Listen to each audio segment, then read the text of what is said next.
Hi friends, welcome back my channel smart creative news. So Nikhil college గురించి latest news ఏంటి చూసిదా subscribe చేసుకోండి, ఒక hype ఇవ్వండి. సో నిఖిల్ వచ్చేసి ఇప్పుడు విక్రమాన్ డ్యూటీ చేస్తున్నాడు కదా, ఆ విక్రమాన్ డ్యూటీతో పాటు తను ఒక మూవీ చేస్తున్నాడు. అంటే ఆల్రెడీ రిలీజ్ అయింది ఆ మూవీ కాదు, ఇంకొక మూవీ చేస్తున్నాడు. ఆ మూవీ అయితే అంటే రిలీజ్కి రెడీగా ఉన్న మూవీ కాదు, ఇంకొక మూవీ. అదైతే ఇప్పుడు తెలుగులోనే డైరెక్ట్ చేస్తున్నాడట. అంటే కన్నడ మూవీ ఒకటి చేస్తున్నాడని చెప్పి చెప్పారు కదా, సో కన్నడ మూవీ కాదు, తెలుగులో డైరెక్ట్ చేస్తున్నాడు. దానికి సంబంధించిన న్యూస్ త్వరలో రాబోతుంది. ప్లస్ కావ్య, నిఖిల్ ఇద్దరు కలిసి ఏదైనా ప్రోగ్రామ్‌లో వస్తారా అని చెప్పి అడుగుతున్నారు. కావ్య, నిఖిల్ ఇద్దరు కలిసి ప్రోగ్రామ్‌లో వస్తారు. బట్ కొంచెం టైం పడుతుంది. ఎందుకంటే కావ్య వచ్చేసి ఇప్పుడు ఆటో ప్రోగ్రామ్‌లో చేస్తుంది. ఇంకా చాలా సర్కార్ అనే దానిలో కూడా మధ్య మధ్యలో వస్తూ ఉంటుంది. ప్లస్ ఇప్పుడు తనకి చాలా ఈవెంట్స్‌లో అంటే ఎక్కువ జ్యువెలరీస్ యాడ్స్‌లో తీసుకుంటున్నారు తనని. ప్లస్ ఏవన్నా షాప్స్ ఓపెనింగ్‌కి వెళ్తూ ఉంటుంది.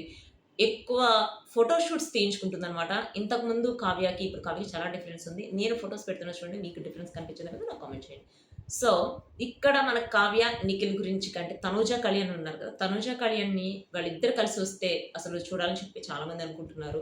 అందుకని ఇప్పుడు జాతిరత్నాలు వాళ్ళిద్దరిని తీసుకున్నారు. అదేవిధంగా ఇప్పుడు నిఖిల్, కావ్య కొన్ని సంవత్సరాల నుంచి ఇప్పుడు తనూజ, కళ్యాణ్ అయితే మనకి ఆహ్ ఎప్పుడైతే మనకి 'బిగ్ బాస్' స్టార్ట్ అయిందో 'బిగ్ బాస్' సీజన్ 10 నుంచి సీజన్ 8లో మనకు ఆల్రెడీ తెలుసు. సో, సీజన్ 'బిగ్ బాస్'లో మాత్రమే మనకు తనుజ, కళ్యాణ్ తెలుసు. నిఖిల్, కావ్యాలైతే మనకి 6 ఇయర్స్ నుంచి అంటే 6 ఇయర్స్ రిలేషన్‌షిప్ వాళ్ళది. ప్లస్ వాళ్ళు చేసిన సీరియల్ మనకు తెలిసిందే. సో, ఆ సీరియల్ నుంచి వాళ్ళిద్దరూ మనకు తెలుసు. బట్ ఆ సీరియల్ తర్వాత ఇంకా వాళ్ళిద్దరి గురించి చెప్పాలంటే ప్రతి సీరియల్‌లో చేస్తే ఇద్దరు కలిసి హీరో, హీరోయిన్‌లుగా చేసేవాళ్ళు. వాళ్ళిద్దరు విడిపోయిన తర్వాత ఇంకా వాళ్ళిద్దరు కలిసి ఇంతవరకు షోస్‌లో కూడా మనం చూడట్లేదు. సో, అందుకని వాళ్ళిద్దరిని తీసుకొస్తే టీఆర్‌పీ రేటింగ్ పెరుగుతుందని చెప్పి తీసుకురావడానికి ట్రై చేస్తున్నారట. అది ఏం ప్రోగ్రామ్ అనేది ముందు ముందు తెలుస్తుంది. ప్లస్ కావ్య అనైతే చాలా మంది నాకు మెసేజ్ కూడా పెట్టారు. కావ్య బిగ్ బాస్‌లోకి వస్తే అసలు తనకున్న ఫేమ్ మామూలుగా ఉండదని చెప్పి. ఆఫ్‌కోర్స్ తను బిగ్ బాస్‌లోకి రావడానికే ఇప్పుడు 'జీవన తరంగాలు' సీరియల్ కూడా వదులుకుందని చెప్పి మనకి బయట రూమర్ అనమాట. బిగ్ బాస్‌లో రావడానికి తను ఇప్పుడు 'సర్కార్‌లో' కనిపిస్తుంది, ఆటాల ప్రోగ్రామ్‌లో కనిపిస్తుంది, కొన్ని ఈవెంట్స్‌లో కనిపిస్తుంది. ఫోటో షూట్స్ అయితే డైలీ ఒక ఫోటో షూట్ తీయించుకుంటుందేమో. తన ఇన్‌స్టాగ్రామ్ అకౌంట్ చూస్తే తను పోస్ట్ చేసేది చూస్తుంటే మనకు అర్థమవుతుంది. ప్లస్ తను ఎక్కడికి వెళ్ళినా కూడా తన ఫ్రెండ్స్‌తో వెళ్ళినా బయటికి ఎక్కడికి వెళ్ళినా కూడా ఇమేజెస్ పోస్ట్ చేస్తుంది, వీడియోస్ పోస్ట్ చేస్తుంది. అంటే తను కొంచెం బిజీగానే ఉంది. ఆ బిజీలో కూడా తను ఇంటరాక్ట్ అవ్వడానికి, ఆడియన్స్ ఇంటరాక్ట్ అవ్వడానికి ట్రై చేస్తుంది. సో, దీన్ని బట్టి అర్థమవుతుంది. ఇప్పుడు తను ఖచ్చితంగా బిగ్ బాస్‌లోకి వస్తుందని చెప్పి. ప్లస్ 'మ్యాడ్ ఫర్ ఈచ్ అదర్‌లో' ఇప్పుడు మహేష్, శాండ్రా ఇద్దరు ఎంటర్ అయ్యారు. బట్ వాళ్ళిద్దరు ఎంటర్ అయింది బానే ఉంది.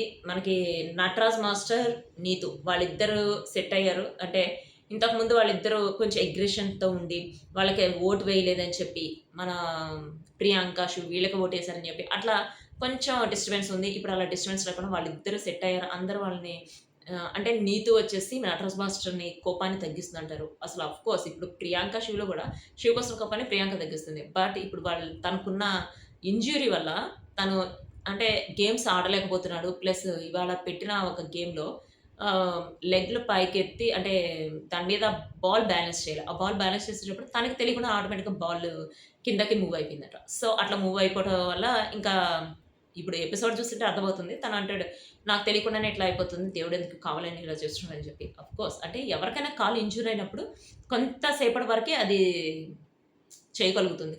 తర్వాత ఇంకా కంట్రోల్ తప్పిన తర్వాత ఎవరైనా చేయలేరు కదా! సో, అందుకని వాళ్ళు ఎలిమినేట్ అయ్యారని చెప్పి నాకనిపిస్తుంది. అంటే ఈ వీక్ అయితే ఆహ్, లాస్ట్ వీక్ బిట్టు, సంధ్య ఎలిమినేట్ అయ్యారు. ఈ వీక్ జాను, భాను ఎలిమినేట్ అవుతారు. దాని తర్వాత ప్రియాంక, శివ్ అన్నారు. కానీ ప్రియాంక, శివ్‌కి బయట ఓటింగ్ ఎక్కువే ఉంటుంది. ఎందుకు ఎలిమినేట్ అయ్యారు అనేది చూడాలి. బిట్టు జాను, భానులదైతే నాకస్సలు నచ్చట్లేదు. ప్రియాంక, శివ్‌ది బానే ఉంది. వాళ్ళలో అయితే మీ ఫేవరెట్ పెయిర్ ఎవరో కామెంట్ చేయండి. నాకైతే ఇప్పటి వరకు వాసంతి, కళ్యాణ్‌ది నచ్చుతుంది. వాసంతి, కళ్యాణ్ వాళ్ళిద్దరు ఫస్ట్ వచ్చినా కూడా వాళ్ళిద్దరిని కొంచెం డిఫరెంట్‌గా చూస్తున్నారు అన్నట్టు అనిపిస్తుంది. నాకు తెలిసి ఫస్ట్ వచ్చే క్వాలిటీస్ ఉంది. వాసంతి, కళ్యాణ్ ప్లస్ నీతు, నటరాజ్ మాస్టర్ వీళ్ళ ఇద్దరు పెయిర్స్ లేకపోతే ఆహ్, ఇంకా ఉన్నారు గదా! చూద్దాం. వీళ్ళిద్దరు పెయిర్స్ అయితే ఫస్ట్ నాకనిపిస్తుంది. ఫస్ట్ వచ్చే ఛాన్సు. సో, చూద్దాం. ఇంకెవరెవరు ఉన్నారు, ఎవరు ఫస్ట్ వస్తారనేది. సో, ఇదొచ్చేసి నిఖిల్ కావ్యకి సంబంధించిన latest update. 'Mad for each అదర్'కి సంబంధించిన update. See you in next video guys. Bye.